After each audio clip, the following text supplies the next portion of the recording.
Welcome to the channel, guys. We are back again, and today I'm going to be talking about the top 5 fragrances that I tried in April, so stay tuned for that. If you like top 10 lists, fragrance reviews, cologne comparisons, and fragrance battles, hit that subscribe button for more great content. So usually I would actually do a top 3, but it was a really good month for trying out fragrances. There was actually more fragrances I could have put on here, but of course, to some degree, I wanted to limit them. I could have just mentioned, half the fragrances that I tried pretty much. But again, I wanted to try and make it a somewhat meaningful list in terms of my overall opinion of the fragrances that I tried. So I did decide to upgrade to a top 5, however. So the first one, number 5 position, is going to go to Sundays. Now, Byredo is a fragrance brand that I've tried a few fragrances out briefly. Not overly impressed by the brand, but fortunately Sundays for me works really, really nicely. This is a really bright, fresh, neroli fragrance. Has a nice little sweet undertone underneath it, which to me makes it a really interesting fragrance because it is a fresh fragrance, but manages to have, I suppose, a little bit of a sweetness about it that does make it different than your average everyday freshie. I did pick up a little bit of the lemon that's in this fragrance, which was a surprise because it's not rated very highly as a note, whereas conversely, I didn't get a lot of the orange, and orange is rated very, very highly on this one. But to me, it didn't come off particularly orangey. It did have a nice sweetness, it did have a citrus vibe, and I got a huge dose of that neroli. So it is, again, if you don't like neroli, you're not going to like this one. It does have some very light floral, white floral vibes, but very, very light. So it's not overly floral. It is just a really nice, interesting, fresh fragrance. And I think it's great for spring, good for summer as well. And like I said, that it is actually a cotton candy note. I don't know that it struck me so much as cotton candy, but it did certainly have a nice sweet undertone, which really does make it something that can easily transition into the evening. You might even be able to pull this one in fall, depending on how cold it is. But again, nice, fun, playful, easy to wear fragrance. And I think a lot of people will enjoy that one. So if you do get the chance to try out Sundays, make sure to do so. Next one, the one Luminous Knight. Now, if you watch the channel, you know I'm a huge, huge fan of the one EDP. And to me, it's always a case of any of the flankers, even if they're good, do tend to get overshadowed by the one EDP. There's, at least in my personal opinion, that one to me, masterpiece, smells beautiful, performance is not that bad. I do usually get about 6 hours with it, but this one, it kind of has some undertones of the sensuality that I think the one covers, and it does have a sort of vague resemblance, but it is drastically different. And it does have this really beautiful, I believe it's a date note. And it's just such this nice, sweet, fruity, sensual concoction that works really, really well. Now, to me, again, like I said, it doesn't necessarily have to be a flanker. It does smell a lot different.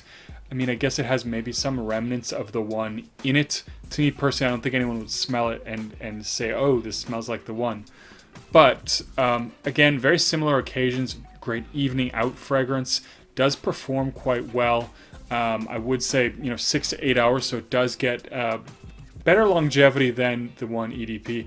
And the smell to me is comparable in quality. It just has something that's very modern with that date note. If you've smelled Camel by Zoologist, there is this really beautiful date note in it. And the one Luminous Knight has a very similar date in it, along again with that amber and with that overall quality that actually, I think a lot of designer fragrances don't really get to be as high quality as this one. Really, really good.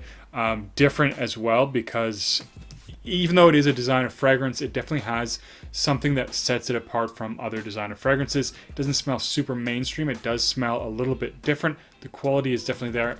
I think this one is maybe a Middle Eastern exclusive from what I understood. Although I heard that some people were getting it from like Selfridges or something like that. It is one that I think if you can find it for a decent price, it would be great. I know the one Royal Knight has become a little bit more accessible because that was also an exclusive, and I think I've even seen it on discounters. So if the same happens to the one Luminous Knight, I think it would be a great pickup if you like the fragrance, especially if you can find it at a discounted price. Now, into the top 3. Number 3 is none other than Venee Orchard. Now, I was a little surprised, actually. So I did a first impression of this one And I really like it because it has this beautiful, somewhat creamy vanilla vibe. It doesn't come across floral to me, although, you know, orchid, I think that, I mean, you know, it just, I thought it would be a more floral fragrance, but it has this very nice, creamy, delicious vanilla vibe in this one that does also smell fairly fairly different, fairly unique for a vanilla fragrance. But what I was surprised about is this is actually marketed as a woman's fragrance. And, you know, especially with fragrances these days, there's a lot of fragrances that, you know, are a similar vibe that are going to be classed as unisex.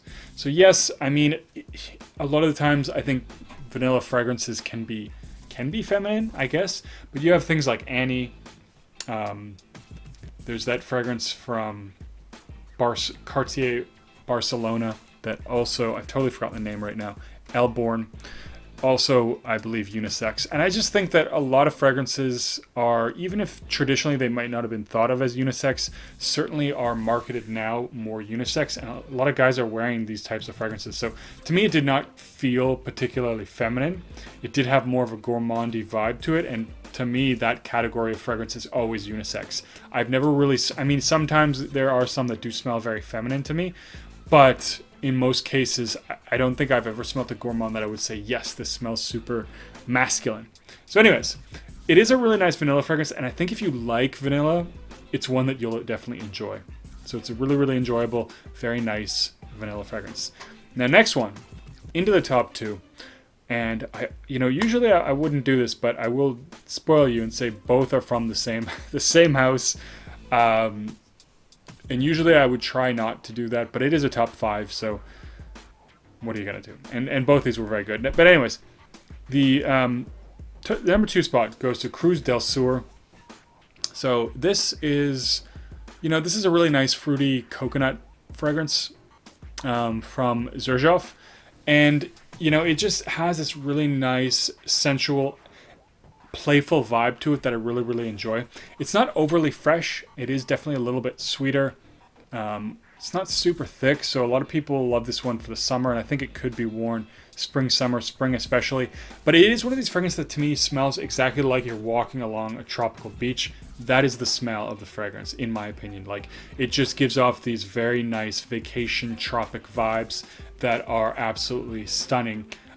So really enjoy that one, and the performance is actually quite good as well. So I did get around that 8-hour mark, which is really, really nice for that type of fragrance.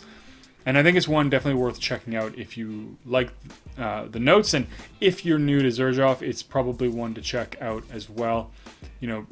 It's one of those houses I think you need to sample because there are a lot of different fragrances, and you know what, I think even for me personally, I like the brand a lot, but there are some or plenty that I don't really like. There's a lot that I really like, but there's a lot that I don't. But that will lead us to the number 1 spot, and that goes to none other than Herbapura. So I had heard a lot about this one, and I definitely decided to try this one out to see what all the talk was about. And of course, by this point, I tried a lot of the other ones from Xerjoff that a lot of people have talked about and hyped up. And this one does remind me, if you are somebody who has smelled genre fragrances, there's this fragrance called Essence. It smells like a bowl of Skittles, and it has this sort of candy-like musky vibe. And that is similar, very strongly similar in my opinion, to what Herbapura smells like, which is, it's a little bit more fruity. So it's not as much like a bowl of Skittles, but it does have this very sort of colorful, fruity vibe. It gives off sort of a bunch of different fruits as the, maybe it's like a bowl of fruit, but there is this slightly candied, sweet vibe that of course you wouldn't, or at least I wouldn't expect from a natural bowl of fruit sitting there. So it does have a bit of a candied, sweet vibe and a really nice musky base.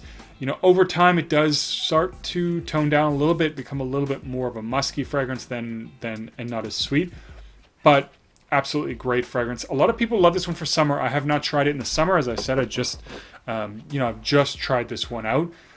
I think it would be great for fall. Could potentially be worn in the winter. And if it is as good as in summer as a lot of people say that it is, then it's an easy all year wear for me. Great night out fragrance, great playful date fragrance. It has a little bit of a sensual character to it. Really, really nicely done.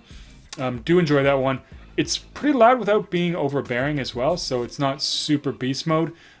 which, you know, I mean, of course I do like a beast mode fragrance from time to time, but I don't always need a beast mode fragrance, but that's neither here nor there. Anyways, guys, those are the best fragrances that I tried in April. Leave a comment down below. What are some of the best fragrances that you tried? Let me know. If you have any suggestions, of course, feel free to leave comments down below. And as always, don't forget to like and subscribe. And I'll see you guys in the next video.